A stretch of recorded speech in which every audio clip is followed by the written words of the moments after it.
Hola, me gustaría agradecer a los organizadores de Epic Latino por darme la oportunidad de hacer esta presentación.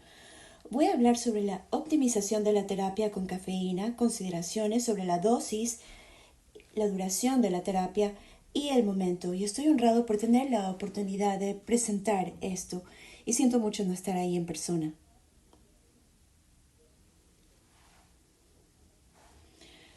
No tengo realmente ningún descargo financiero que hacer, sin embargo voy a hablar sobre los usos no aprobados de la cafeína, incluyendo la cafeína de alta dosis y cafeína para la prevención de la displasia broncopulmonar.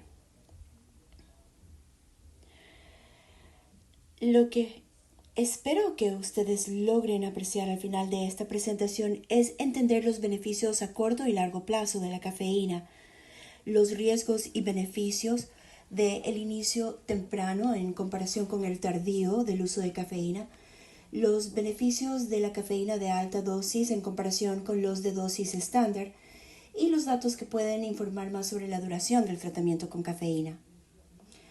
Pero me parece que primero sería bueno darles un poquito de historia sobre la cafeína.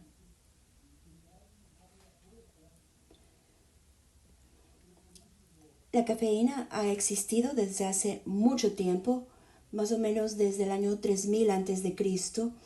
El emperador chino descubrió que las hojas de cafeína en agua hirviendo realmente producían una bebida fragante y vigorizante.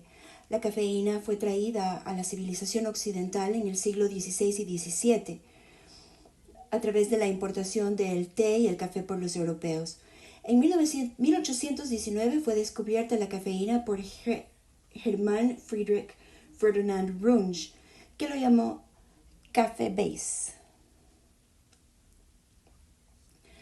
Pero también quería compartir una historia relacionada, creo que con lo que sería paralelo a la historia de la cafeína en la neonatología. Yo soy de Atlanta, Georgia, y en Atlanta la cafeína, o sea, la Coca-Cola, es la sede, aquí es la sede en nuestra ciudad. Y durante muchos años ha sido una parte muy importante de la ciudad de Atlanta. Pero una historia que tal vez ustedes no sepan es que en 1909 el gobierno de Estados Unidos incautó el jarabe de Coca-Cola y demandó a la empresa por vender una bebida que consideraban perjudicial, injuriosa, debido a que tenía cafeína. Y Coca-Cola contrató para que se haga una investigación sobre los efectos de la cafeína. Comisionó esta investigación, lo cual revertió muchos de los reclamos y de las preocupaciones del gobierno sobre el uso de la cafeína.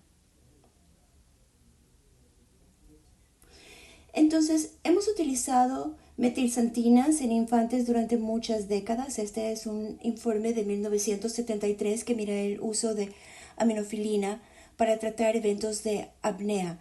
Y se encontró que el uso de aminofilina tenía un beneficio sustancial en la reducción de la apnea en 10 bebés. Y unos años después hubo un primer reporte de Jack Randon y otros sobre el efecto de la cafeína en el tratamiento con bebés con apnea con muy bajo peso al nacer. Y se vio el efecto de la cafeína en la reducción de la apnea. A mano derecha pueden ver el número de episodios de apnea al día. Y antes de la cafeína, estos infantes tenían un promedio de 13.5 episodios de apnea al día.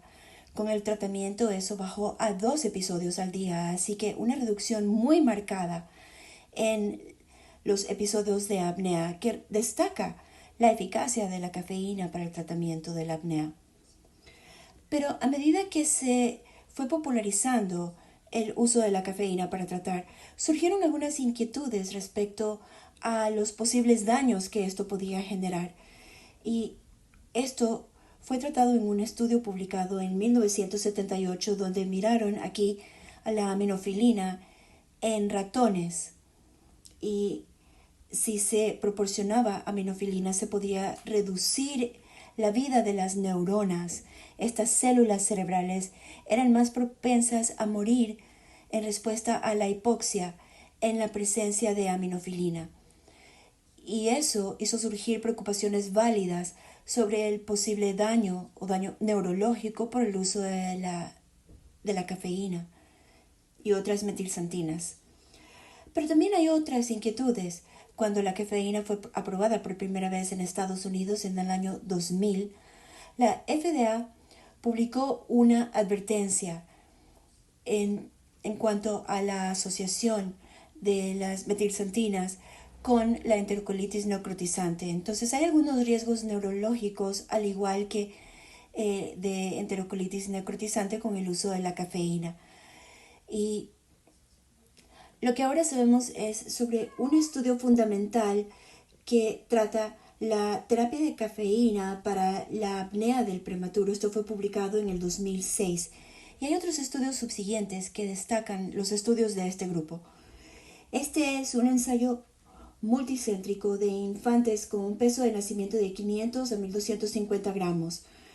Y aquí la cafeína se utilizó para 3 indicaciones: para el tratamiento de la apnea, para la prevención de la apnea o para facilitar la remoción del tubo endotraqueal. Los infantes fueron randomizados a tratamiento de cafeína o a placebo en los primeros 10 días de vida, y aquí la dosis que se utilizó fue 20 miligramos seguido por 5 a 10 miligramos por kilogramo por día para mantenimiento.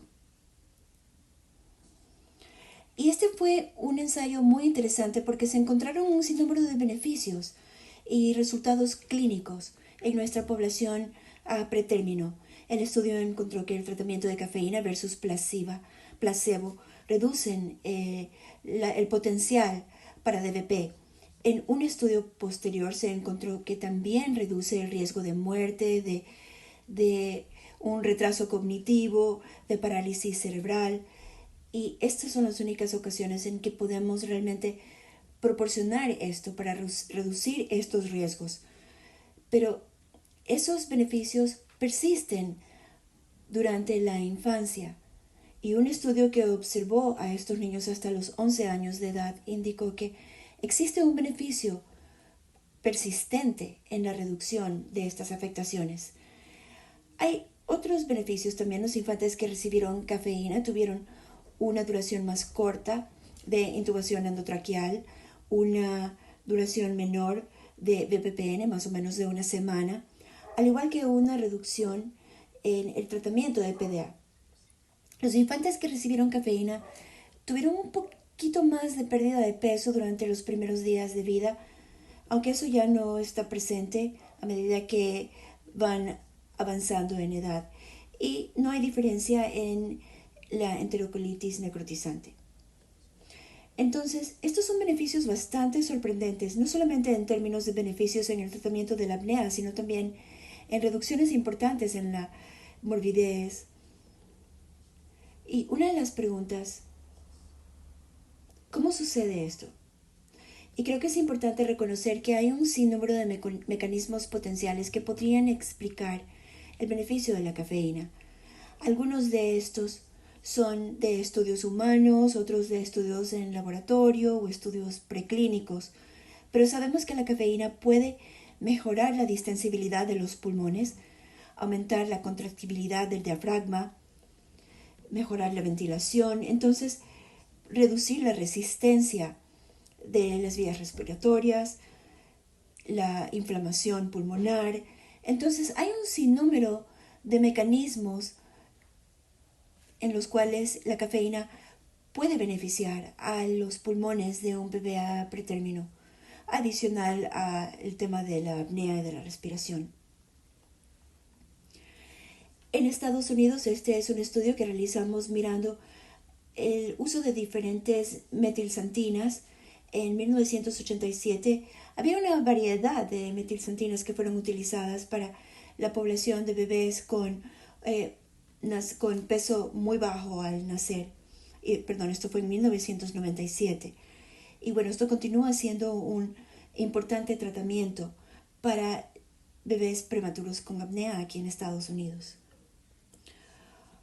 una de las cosas que vimos es que el uso de cafeína también es concomitante con esos cambios a medida que fueron aumentando. Entonces, con infantes con muy bajo peso al nacer o un peso extremadamente bajo al nacer, que son expuestos a la cafeína, ven beneficios también. Entonces, dados los beneficios que hemos observado con la cafeína, una de las preguntas que surge es que ya que la cafeína está siendo ampliamente utilizada, ¿podemos optimizar su uso? Y pienso que esto es un enfoque muy interesante porque nos muestra todos los beneficios que se obtienen en la población a pretérmino. Y en uno de los estudios que sigue a este ensayo de cafeína para la apnea del prematuro, y vemos cómo los beneficios pueden variar en los subgrupos. Y en este análisis una de las cosas que miraron los investigadores es que cuando los infantes reciben cafeína, y si lo recibieron de manera temprana, durante los 3 primeros días de vida, o posteriormente, en o después de los 3 días de vida, lo que estos análisis sugirieron es que los infantes que recibieron cafeína más temprano tendieron a tener mayores beneficios en la reducción de DBP que aquellos que la recibieron más tarde. Sin embargo, ambos grupos se beneficiaron, pero parece que si uno la recibe más temprano, tiene potencialmente un mayor beneficio en la reducción de DBP. Y también esos infantes tendieron a tener una menor duración de intubación endotraqueal, como se puede ver aquí, aunque ambos grupos se beneficiaron, pero parece que fue mayor si se la recibía de manera temprana. Y la remoción, para la remoción del tubo endotraqueal. Y luego también en PMA después de la ventilación. En nuestro estudio lo que mostramos es que en un grupo grande de infantes, más de 50,000 bebés con muy bajo peso al nacer, vimos que al iniciarlos de manera más temprana en la cafeína se beneficiaban, mientras que en el 2010 la iniciación de cafeína fue desde el primer día. Muchos bebés recibieron cafeína el primer día de vida o unos pocos días después. Entonces, con el tiempo eso se ha ido reduciendo. Cada vez se le da más temprano. Y una de las preguntas es si la iniciación temprana de la cafeína es mejor que la iniciación tardía para reducir el riesgo de DBP. ¿Y cuál sería la estrategia para optimizar su uso? Este es un metaanálisis que observamos para poder responder a esta pregunta sobre cuál es la dosis de la cafeína, y esto fue publicado hace 2 años. Registramos este metaanálisis prospectivamente para ver estudios identificando a aquellos que contienen las palabras cafeína o infantes. Y lo que nos interesa en ambos ensayos randomizados y observacionales con los infantes es ver la iniciación temprana de la cafeína o una mayor dosis, mirando también el efecto sobre el resultado de DBP. Aquí utilizamos definiciones de DBP en base a estudios y si los estudios tenían definiciones múltiples, mirando el uso de oxígeno a las 36 semanas. Graduamos o calificamos la evidencia utilizando un marco graduado y aquí se calificó como alta, moderada, baja o de muy baja calidad. Y hay un sinnúmero de factores que pueden reducir la calidad o aumentar la calidad de la evidencia para los estudios. Encontramos un total de 543 estudios en nuestra búsqueda, otros 5 registros, y después de seleccionar un total de 21 estudios, y de esos encontramos 11 estudios que han utilizado la cafeína y se pueden utilizar para el metaanálisis, y 7 estudios sobre la dosis de cafeína, de los cuales 3 pueden ser combinados para el metaanálisis. Entonces, este es un resumen de todos los estudios que han sido realizados comparando el uso temprano de la cafeína versus el uso tardío de la cafeína. Todos estos son estudios observacionales.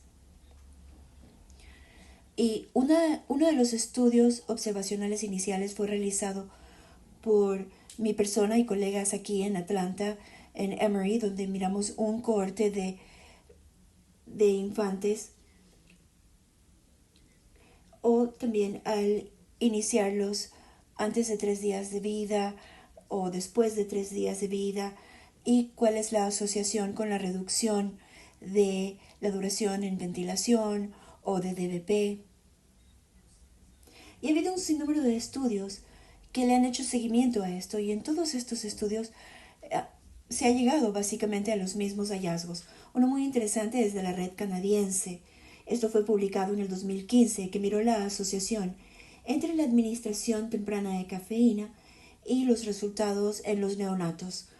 Y en este estudio el 75% de los infantes recibieron cafeína en los 2 primeros días de vida, justo después de nacer, y más o menos el 25% recibieron cafeína después de ese periodo de tiempo, entonces más tarde. Y cuando miraron el riesgo de muerte o de DBP entre los grupos, encontraron que hay un menor riesgo de DBP en los modelos ajustados entre aquellos infantes que recibieron cafeína más temprano. Y de esos, con oxigenación a 36 semanas, entonces este estudio sugiere un beneficio en la reducción de DBP, al igual que una reducción en el tratamiento quirúrgico de PDA y hallazgos similares a nuestro estudio anterior. Entonces sí existe esta asociación beneficiosa en la administración temprana de la cafeína. Miramos un cohorte multicéntrico de infantes en Estados Unidos para responder a esta misma pregunta en el 2014. Y lo que tratamos de hacer, porque sabemos que potencialmente los infantes que reciben cafeína de manera temprana pueden ser diferentes a aquellos que reciben cafeína después. Posiblemente los que reciben después pueden estar más enfermos. Y tratamos de realmente comparar a los infantes que recibieron cafeína de manera temprana versus aquellos que la recibieron más tarde. Medimos la edad gestacional, el peso al nacer, la cantidad de oxígeno que recibieron. Entonces son grupos muy comparables, y de aquí más o menos de 30,000 infantes totales encontramos que el uso temprano de cafeína se asoció a un riesgo menor de displasia broncopulmonar. Y eso se explica en gran medida por la reducción en DBP, pero encontramos también un aumento ligero en mortalidad entre aquellos pacientes que recibieron cafeína de manera temprana, y tal vez porque los que recibieron cafeína más tarde tenían que sobrevivir para poder recibir el tratamiento, y quizás hay ese sesgo, un sesgo de selección debido a la tasa de sobrevida. Entonces, si miramos todos estos estudios en comparación con los diversos resultados, lo que podemos encontrar es consistente en todos estos estudios, indicando que el uso temprano de la cafeína se asocia a la reducción de DBP, explicado por la reducción en el riesgo de DBP y una duración más corta de ventilación. Solamente un estudio sugirió un posible riesgo de aumento en mortalidad con el uso temprano de la cafeína, aunque dije esto puede deberse a un sesgo en la sobrevida. Y estos estudios también han reportado estos mismos resultados, aunque aquí tenemos una combinación. Cuando sintetizamos o resumimos esto para mirar el metaanálisis y la asociación entre el uso temprano de la cafeína y el riesgo de DBP, encontramos, y estos son de estimaciones ajustadas de algunos de los estudios que les acabo de mostrar, que existe una asociación significativa entre el uso temprano de la cafeína y la reducción en el riesgo de DBP. Esto lo podemos ver aquí haciendo estas estimaciones de asociación, y vemos que hay una asociación muy alta en cuanto al uso temprano de la cafeína y la reducción en los riesgos de DBP. Ahora, estas son evaluaciones tomadas de los diferentes estudios, y para el análisis observacional, aquí esto se considera bajo. Entonces utilizando el marco de que aquí tendríamos evidencia de baja certeza o de baja calidad, es importante igual reconocer que los datos sobre el uso temprano de la cafeína muestran beneficios, aunque no son datos muy confiables. ¿Cuáles son los resultados a largo plazo del uso temprano de la cafeína? Nuevamente aquí, la red de neonatos, la red canadiense de neonatos, realizó un estudio en infantes pretérmino y con un cohorte grande de infantes. Y lo que encontraron es que infantes que reciben cafeína temprana tienden a tener una reducción, un odd ratio de neurodesarrollo, y el análisis de propensión aquí encontraron que estos infantes tienen un menor riesgo de desarrollar parálisis cerebral. Entonces, aunque estos estudios son observacionales, muestran que hay potenciales beneficios. Y estos son a más corto plazo, pero también les mostraré los beneficios a más largo plazo del uso de la cafeína.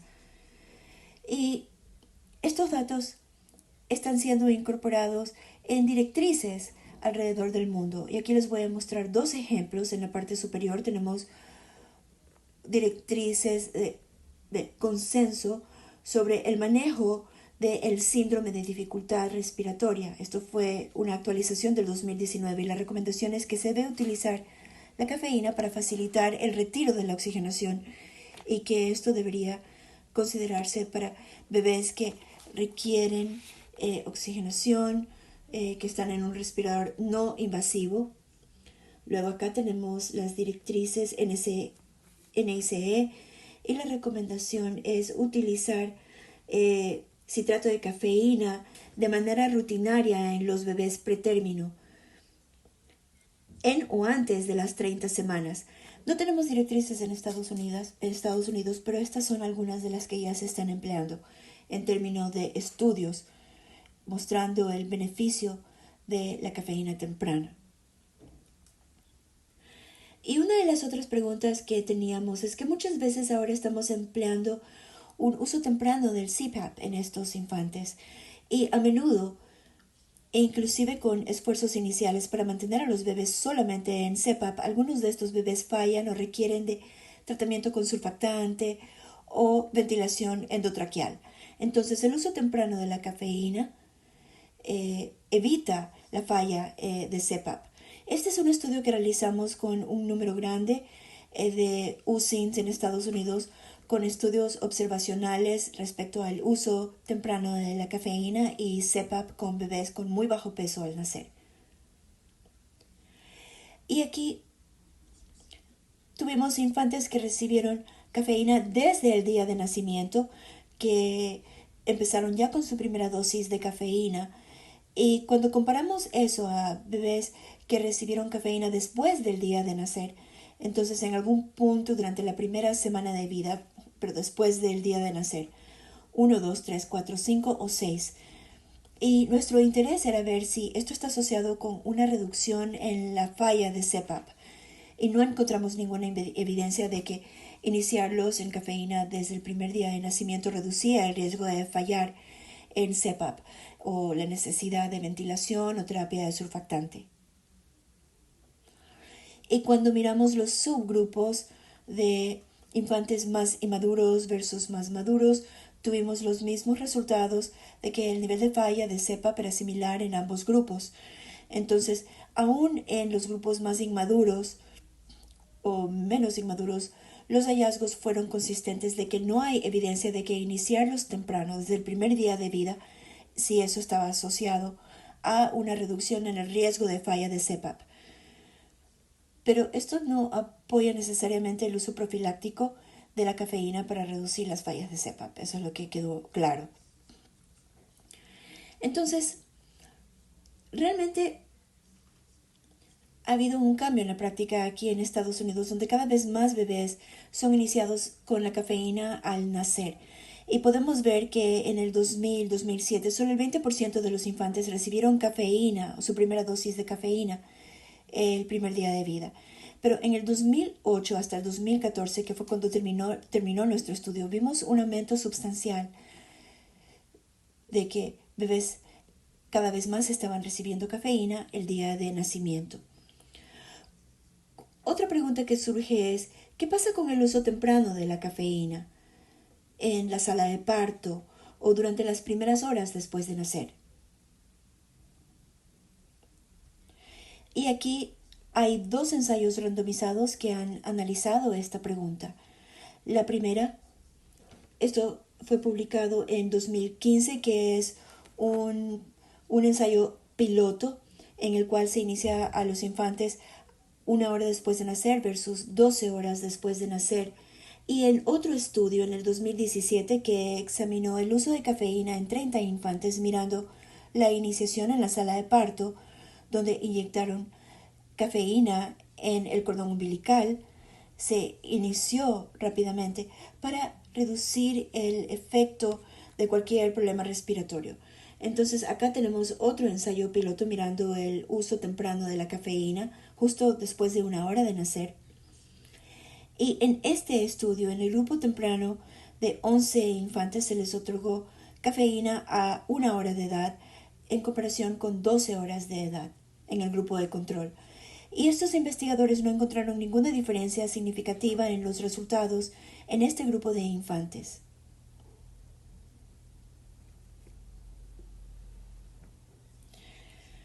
Estos investigadores no encontraron ninguna diferencia en el riesgo de terapia de oxígeno en 36 semanas de edad corregida y la media de intubación fue 27% en el grupo temprano versus 17% en el otro grupo, pero esto no es realmente algo muy significativo o un hallazgo significativo. Luego miramos los cambios fisiológicos en bebés que recibieron cafeína temprano en comparación con los de rutina o control. Y la línea negra aquí mirando a aquellos infantes que recibieron cafeína tenían una presión sanguínea más alta, particularmente durante las primeras 7 horas de edad en comparación con aquellos que recibieron la cafeína después de las 12 horas. Después de las 12 horas de edad, estas líneas tienden a sugerir que existe un efecto transiente en el cual el uso temprano de la cafeína aumenta la presión sanguínea en estos infantes a pretérmino.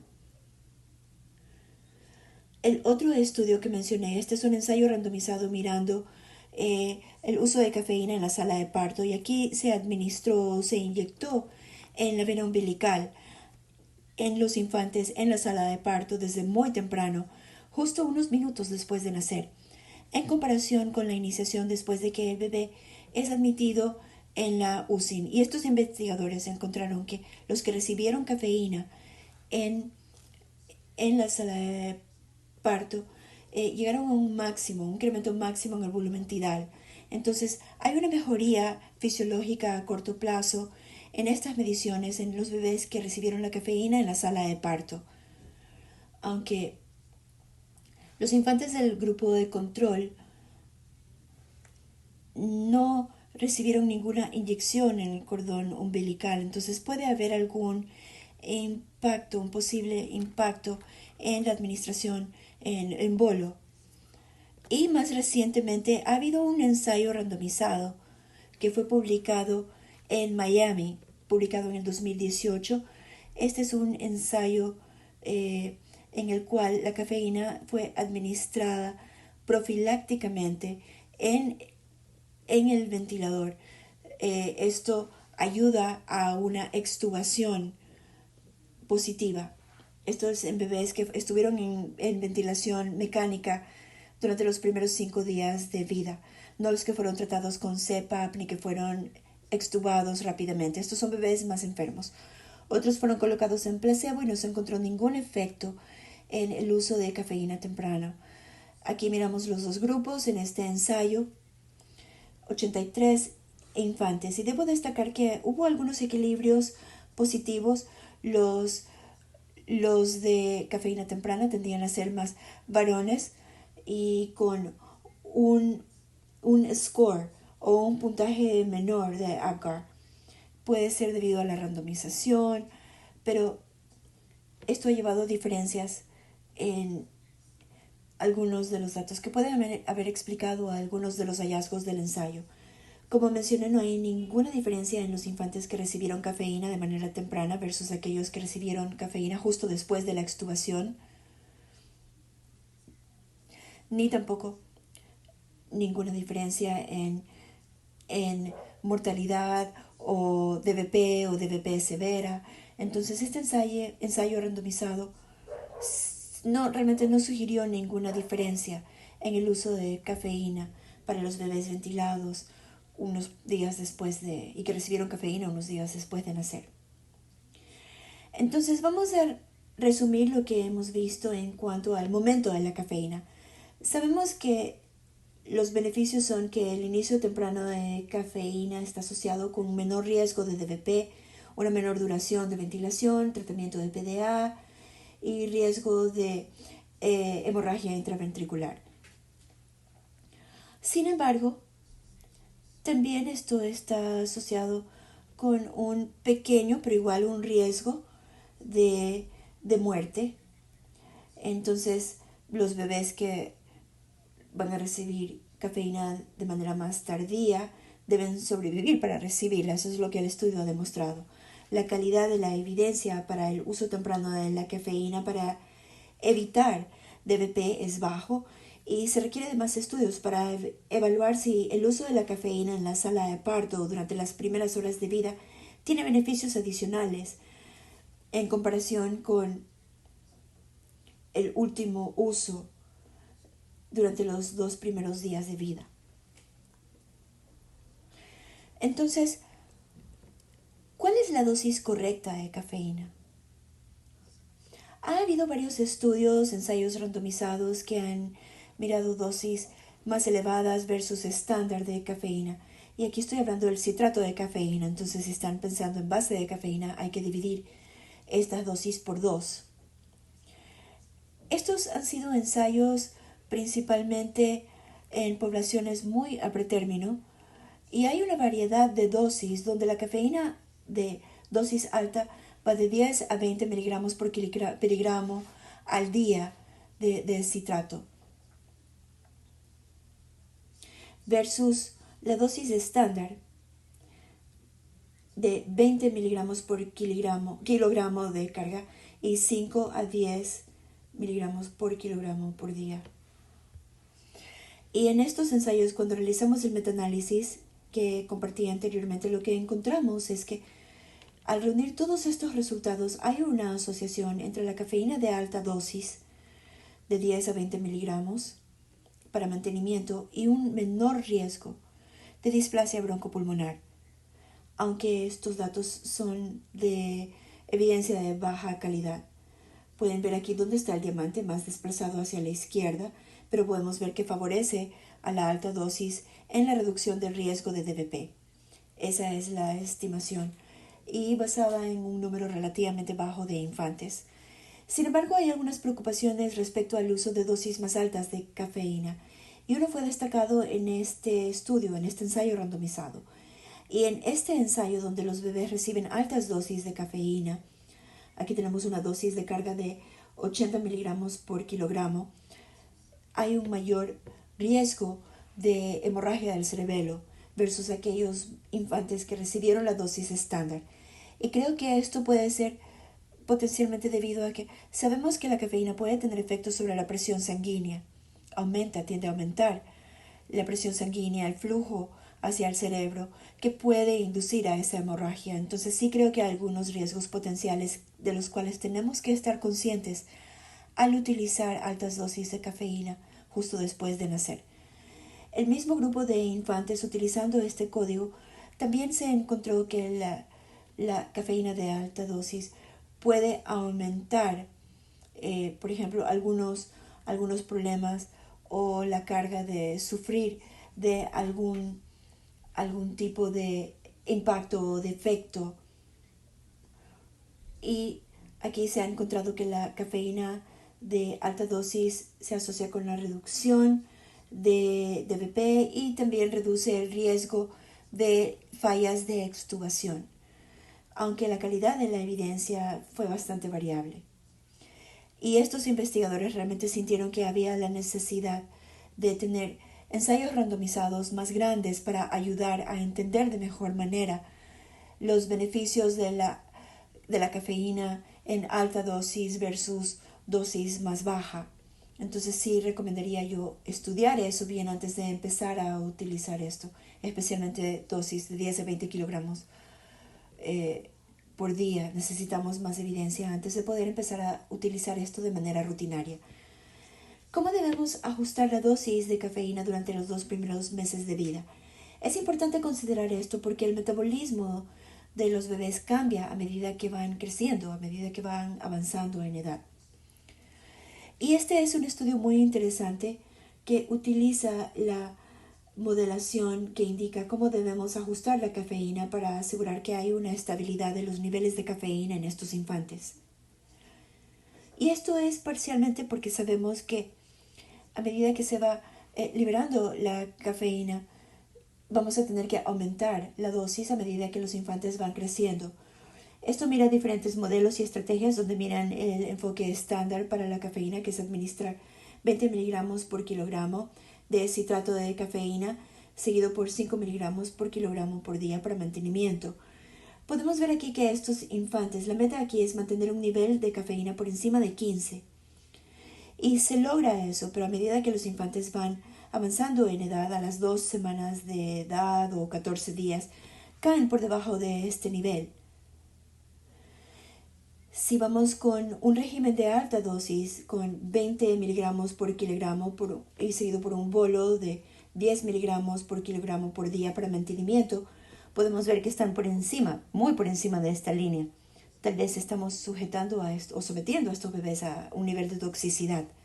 Entonces estos investigadores determinaron un régimen en el cual si se puede ajustar la dosis a medida que el bebé va creciendo, se puede mantener el nivel terapéutico pero no excederlo. Y entonces ahí el régimen empieza con 5 miligramos por kilogramos al día y se aumenta a 6 miligramos por kilogramo por día.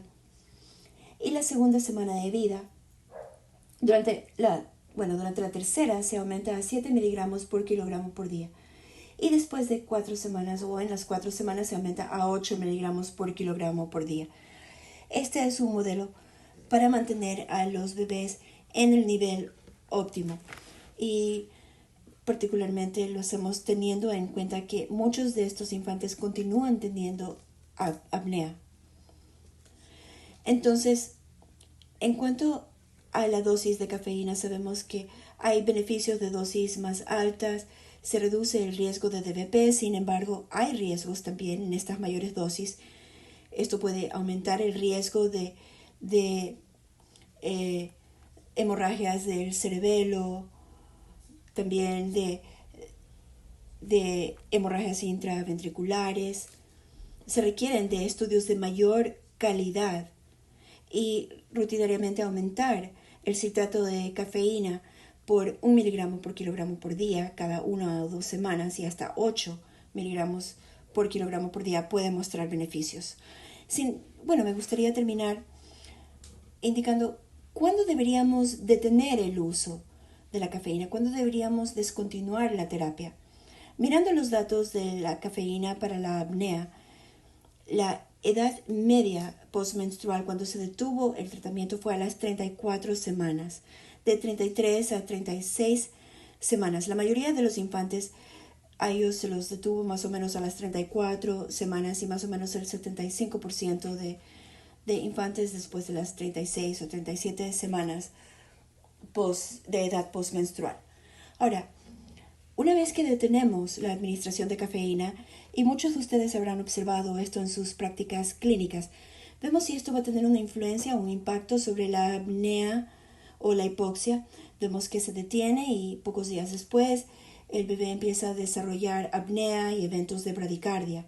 Y esto sugiere que, de hecho, esto ocurre ciertamente. Se han recopilado datos, aquí se interrumpió la terapia y después de 3 a 5 días de detener la cafeína, vemos un aumento en la apnea.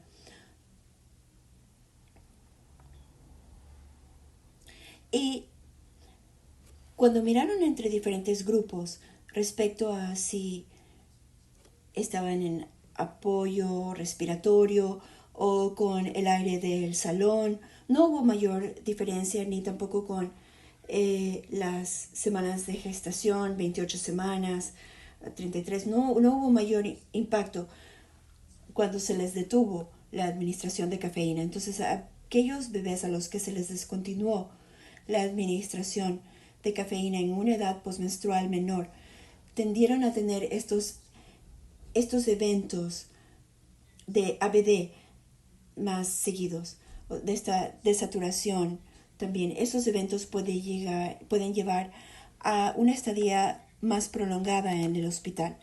Estos son datos publicados de un gran número de USINs en Estados Unidos, mirando cuando los diferentes hospitales y diferentes centros detienen la administración de cafeína, y cada línea es un hospital diferente.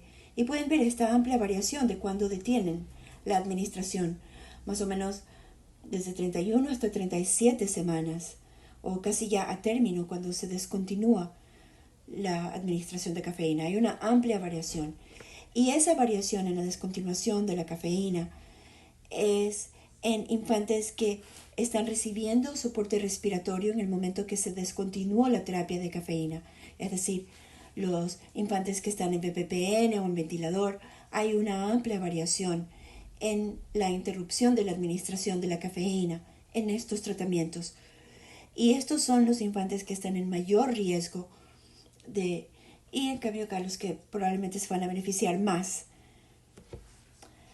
Miraron también la asociación entre infantes a los que se les descontinuó la cafeína antes de su última semana de ser librados de la clínica o de hospitalización. Entonces, detener la cafeína cuando están ya por ir a casa ha mostrado mayor beneficio. Algo que este análisis encontró es que a los que se les detuvo la cafeína durante la última semana de hospitalización tendieron a ir a casa más rápido, más temprano. Entonces, se les da la cafeína por más tiempo, o sea, más prolongadamente, ellos se van a casa más temprano.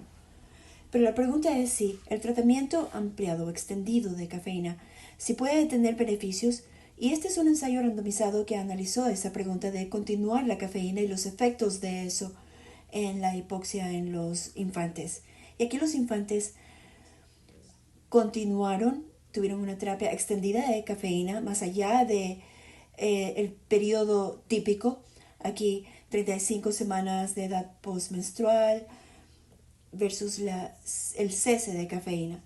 Y una de las cosas que estos investigadores encontraron es que al continuar la cafeína, de hecho, se reduce el número de episodios intermitentes de apnea en un 50%. Entonces, esos bebés que continuaron con la cafeína, más allá de 35 o 36 semanas de edad postmenstrual, tuvieron una reducción de los episodios de apnea y de hipoxia, sugiriendo que muchos de los bebés a los que se les detenía la cafeína continuaron con estos episodios y con la apnea.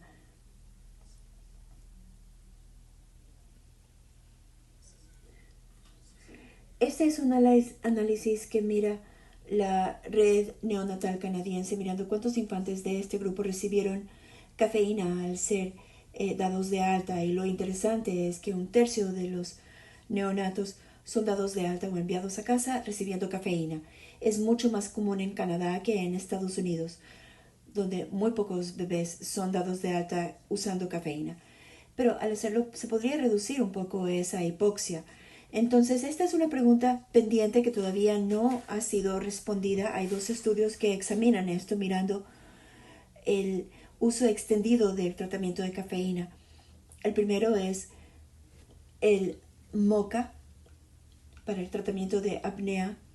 Este es un ensayo randomizado que mira a los infantes moderadamente a pretérmino con cafeína en casa para la apnea.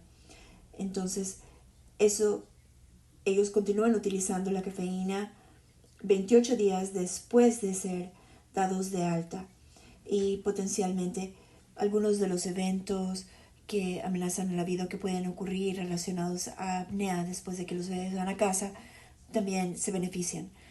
Luego, acá se estudiaron a 20 infantes extendiendo el uso de cafeína, 220 infantes, perdón.